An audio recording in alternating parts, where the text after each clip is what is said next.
Hi guys, and welcome back to the channel. So today we're going to be finishing the part 2 of the 6-inch budget quadcopter build / giveaway. Now this will be going out for a giveaway. I do apologize that I'm so late in doing this. I've gotten caught up with many things and now I've just gotten the time to finish this build. So after this build, we're also going to be doing the Patreon giveaway build with the Emax 2306 2750 kV motor. So that one's going to be pretty interesting as well. And if you missed part 1 of this build, I'll leave a link to it down below, and all the parts here are listed in the description below. So we left off by just basically installing everything, and we did not have the motors. So I've gone ahead and installed the motors now and extended the wires. So the first thing we're actually going to do is we're going to start soldering up the motor wires to the flight controller / PDB, which is this is the Star F3s. So that's what we're going to do here, and let's go ahead and get started. Alright, so first things first, we're going to have to trim the motor wires here and just solder them in the correct place in order. Now, it does not matter the orientation of you put these, so it really doesn't matter, because nowadays you can just flip it in BLHeli-S or BLHeli-32 and you should be good to go. So let's go ahead and get started here. What we're going to do is we're going to find the best kind of overall setup here and seeing how well we can get this to be set up here. So I like to keep these flat as possible, so I like to pinch on them, make sure they're nice and straight, and then just go in the order, so to keep it nice and clean. So I think right about here for the first one's going to be good. So let's go ahead and prepare this one. Alright, and we're just going to trim a little bit off of this one. Now for extending the motor wires, I will have a separate video for that later on. Because there's many ways to do it, and I finally found the best way, but you will need some helping hands, or it just makes it a lot easier if you do have helping hands. So that is something I recommend getting if you're going to be, building a lot or extending motor wires. So let's go ahead and prepare the wire here. Alright, and what I'm going to do is I'm going to actually freshen these pads up a little bit here, and I just burned myself, but that's fine.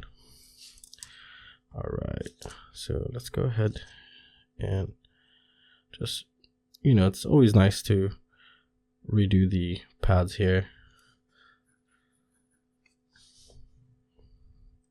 Just make them nice and shiny again, nice and beautiful. We're going to get a good connection like this. Alright, so let's go ahead and start with this guy here. Now, I highly recommend something like hemostats that'll help you keep the overall build clean, because, when you're soldering it and you're holding the wire, it will tend to get very hot, and you could really burn yourself and just want to pull out, and then that'll just mess everything up. So here, I think we're going to just risk it. There we go, that beautiful crunching sound. As you can see, it got hot and I lifted up right now. So that's the thing we really don't want to happen. So let's go ahead and grab our hemostats here. What's so cool about these, once they clamp on, you don't have to worry about it, but just holding them right here, and it's holding the wire out for you. So this way it's a lot better. So let's go ahead and get the solder. Alright.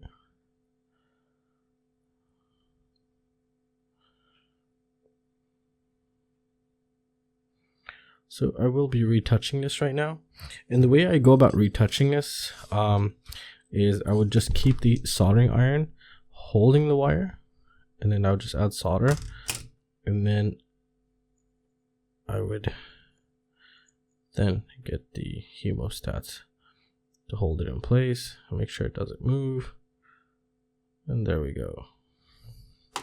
That's as good as we're going to get that one for right now. So let's go ahead and grab the second wire now. Let's just make sure everything is nice. Yeah, it's good right there. So it's beautiful. All right, so let's do the second one. Right about here is going to be good. And I will be skipping the rest of the motors here. We'll just do this together. And if I do mess up, I will keep the way I go about fixing it, because some people are really interested in that. From my previous videos, they said please keep that part in, because we want to see how you go about fixing an issue or some kind of problem where the solder jumps somewhere or something.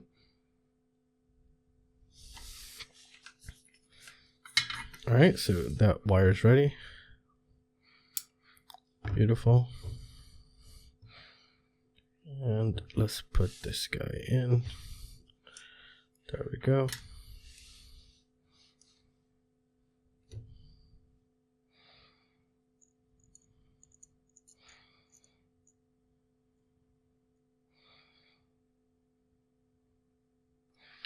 Nice.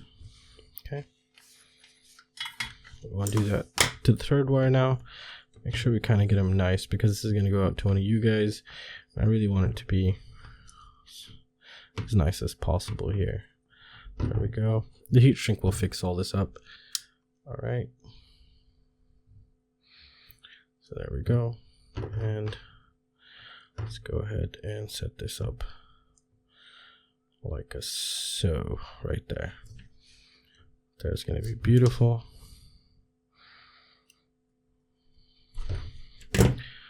All right, make sure you always twist the wires. That's very important.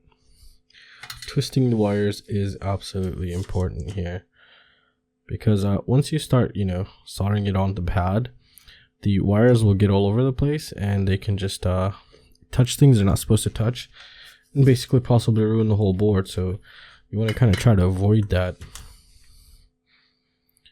All right. Let's set this guy up now. Make sure you guys can see.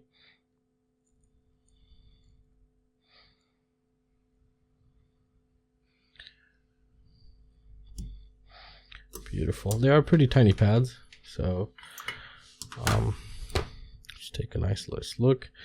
Everything looks nice, so that's beautiful.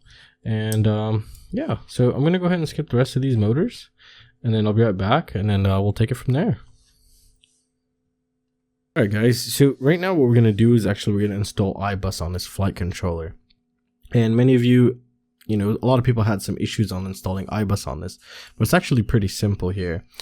What you have to do is, I mean, common sense probably tell you to put it on SBus, but that's completely incorrect because this is inverted and iBus will not work on this. So what you're going to have to do is we're going to put the iBus, which is a FlySky, on RX1, which is right there.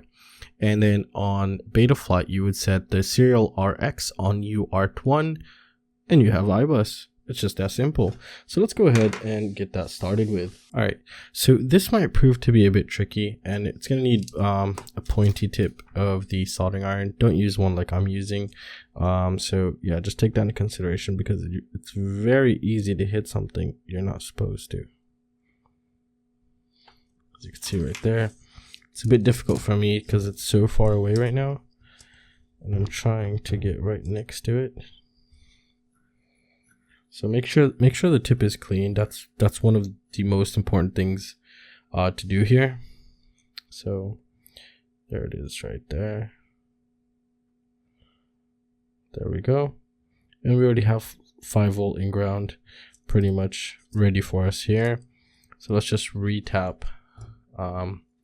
Let's retap the 5-volt here.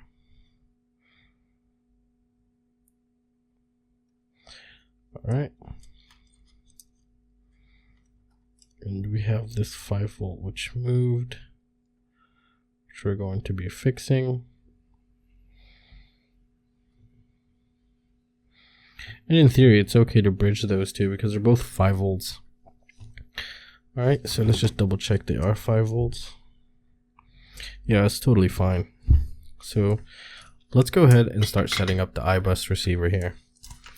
All right, so here's the wire. And silicone wires are just awesome. If you've been watching my channel, you know that you could just pinch it and then just basically strip it without a stripper. So right there. And then we're just gonna add solder to this wire here. So let's just do that.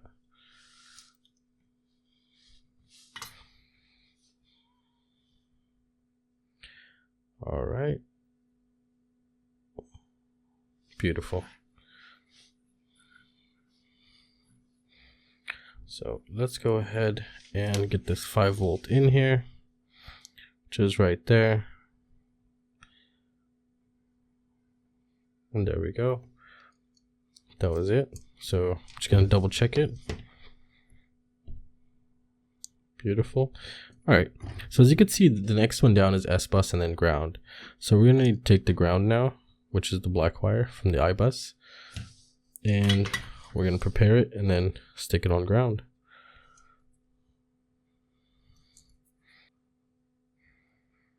Make sure the tip of the soldering iron is clean before you go in, because that could make a lot of problems that you don't want.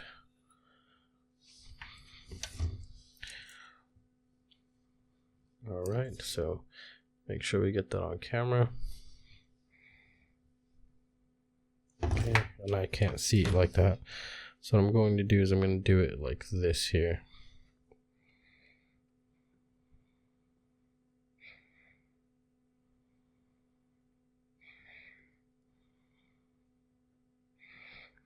And that's beautiful. Alright, this is going to be the most difficult one right here. So you want this wire to be exposed as least or as minimum as possible. So what we're going to do is just prepare it, and then we're going to trim a lot of it off, because this is the iBus. This is going to go to RX1 here on the Star F3. And I think right about like that much is going to be good, and I will be using tweezers here,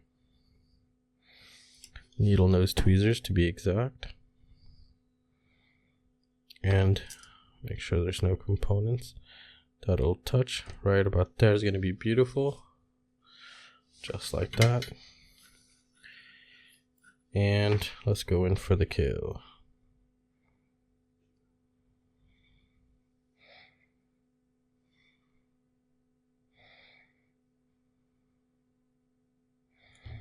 So I think we got it. Just double check. Oh.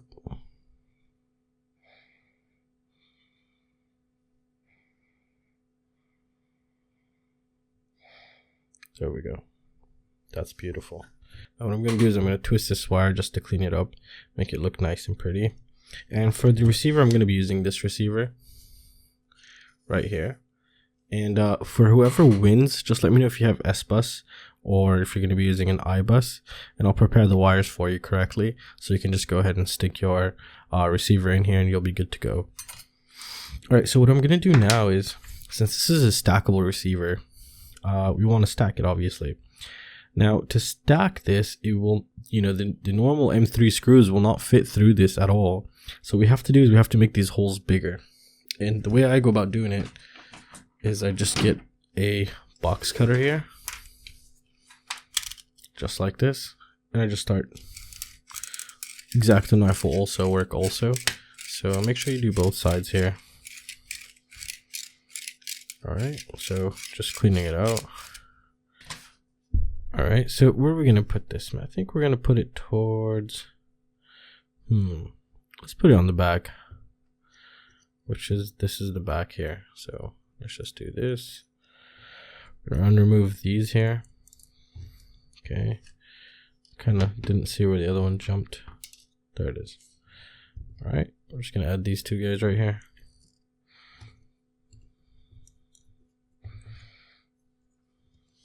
See, that's why it's nice to always have nylon standoffs just on standby. So we're just going to add this guy here. It's still kind of a tight squeeze, but that's very beautiful. It's very nice. There we go. So yeah, something about these receivers. You see this LED right here? This one tends to pop off, and it won't damage it or anything, but you just won't have LED status. Right now, once I tighten this, you'll just see that pop right off. And it happened on every single receiver I have of these guys right here. So it's like, it's a must. It has to pop off. As you can see, it's already touching. Maybe if you just watch it. See, it just popped off right now. There we go. See that? But it's okay, it doesn't affect anything at all. So, at least in iBus, it doesn't affect anything. I've never had any issue. But if you keep it like this, you get short circuit, possibly something out. There we go. Beautiful. Absolutely beautiful. There we go. And then now, let's go ahead and connect everything. Hopefully everything will work. No fire, no flames, no smoke. All right, so there's our receiver, and this is going to go to our VTX here. So let's go ahead and check this out. All right, where's the VTX? Here's our VTX, which is the Eachine TX526. I really love this guy. All right, and let's get the camera. Actually, the camera I've replaced. I couldn't find the other one that I started off with. And I think this one's going to be a good one, because when I first tested this camera, I tested it on a 4x3 goggle, and it was very annoying. But when I got my own ways and I actually flew, it's absolutely beautiful. It's 800 TV line. They're stating it's a CCD, but it's actually, I think it's a CMOS.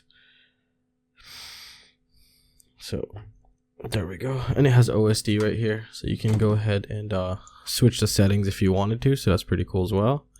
And the casing is beautiful. I wish Foxeer would do the same. It's kind of, I think it's metal. It's crazy because these don't strip, and that's a very big problem with run cams and Foxeers, is that these will strip and it'll just ruin the whole thing for you. Yeah, it'll be a nightmare. All right, so we're basically done, guys. So let's go ahead and put the rest of the frame back together. So everything looks good. Let's bring in the screen here. Yeah, we didn't burn out the camera. Yeah, this one looks a lot better. Yes, so this is good. Very good. Beautiful. Beautiful, beautiful, beautiful. All right. So let's go ahead and get the camera plates now, and let's move these guys away. Okay. This is for VTX. We'll worry about that later. Yeah, perfect sizing of the camera. It's not bumping into anything. That is just beautiful. Absolutely beautiful. Okay, so that's fine. I don't care about that just yet. Let's go ahead and grab this guy, and what we're gonna do is we're gonna add double-sided tape here to hold our Mr. VTX here. All right. So for some reason, this double-sided tape with this type of heat shrink that's on this VTX holds absolutely insane, unless you start hitting the negative temperatures. Then a lot of things actually tend to fail on those kind of temperatures actually. So there we go. See, and that's not going to be touching anytime soon. So that's going to be good. Let's put this guy on. See, the wires are long enough, so they're very good. And they're not so long that they're going to get in the way of a lot of things. So that's why you want to try to perfect your wires here. So let's just see if we can get this camera plate in. Okay. Okay, the plates are in. Yep, everything's in. That is just beautiful. Absolutely stunning. And you could bring this camera in back more if you wanted to. However, I use the maximum part right there. That'll give you, some crazy tilt right there. This thing is beautiful. All you gotta do is just shrink this right there, and then add the antennas for my receiver. And that's it. This thing is 100% ready. Tighten the motor screws because I didn't do that. And yeah, so let me just put this last part on the bottom here. Alright, this thing is an absolute beauty. So let me clean up the area and we'll take one last look at it, and we'll take it from there. Alright guys, so the budget build is complete and is looking absolutely gorgeous and just clean, like insanely clean. That is just sexy. I mean, I don't know what to say. It looks so freaking nice in there. So overall, I'm very happy and pleased with how this came out, and it's actually a super simple build. It was just super easy, super quick. However, it just took me forever to get the time to actually come back and finish it. And as you can see here, it's just insane. Now we just have to wait and see how it's going to perform. So I do have to wait until the snow goes away, and then we can go ahead and see how well this performs. And I believe I have high hopes for this because I've used the Fire Edition. They were just absolutely insane. They're just as good as the normal S Edition. So I think they're the same thing, but possibly a little bit better bearings. And that's how it seems like to me, at least. And overall, you know, hopefully this thing should perform. It's a 6-inch quadcopter. It's going to be going out to one of you. So make sure you leave a comment on the first part of the build video. I'll leave that in the description down below. Don't use more than one comment or you will be disqualified. And just make sure you like, subscribe, and just all that kind of crazy stuff. Make sure you leave that comment so I could pick the winner. And well, that's it, guys. So if you are curious about any of the components here, I do leave them down below in the description, and they are affiliated links. So if you would like to use them, that'd be super awesome. If not, you can go ahead and just search for them, and you could just go ahead and find them. So well, that's gonna conclude it for this video, guys. So stay tuned. I'll be taking them out for a flight and announcing the winner very soon. I don't know how soon, maybe within 2 weeks once the snow goes away and I get a chance to really put some nice packs into it and have it nice and tuned before sending it out. And well, that's it, guys. So that's concluded for this video. I really hope you guys enjoyed it, and if you guys have any questions or any suggestions, feel free to let me know, and I will see you next time. See you guys. Take care.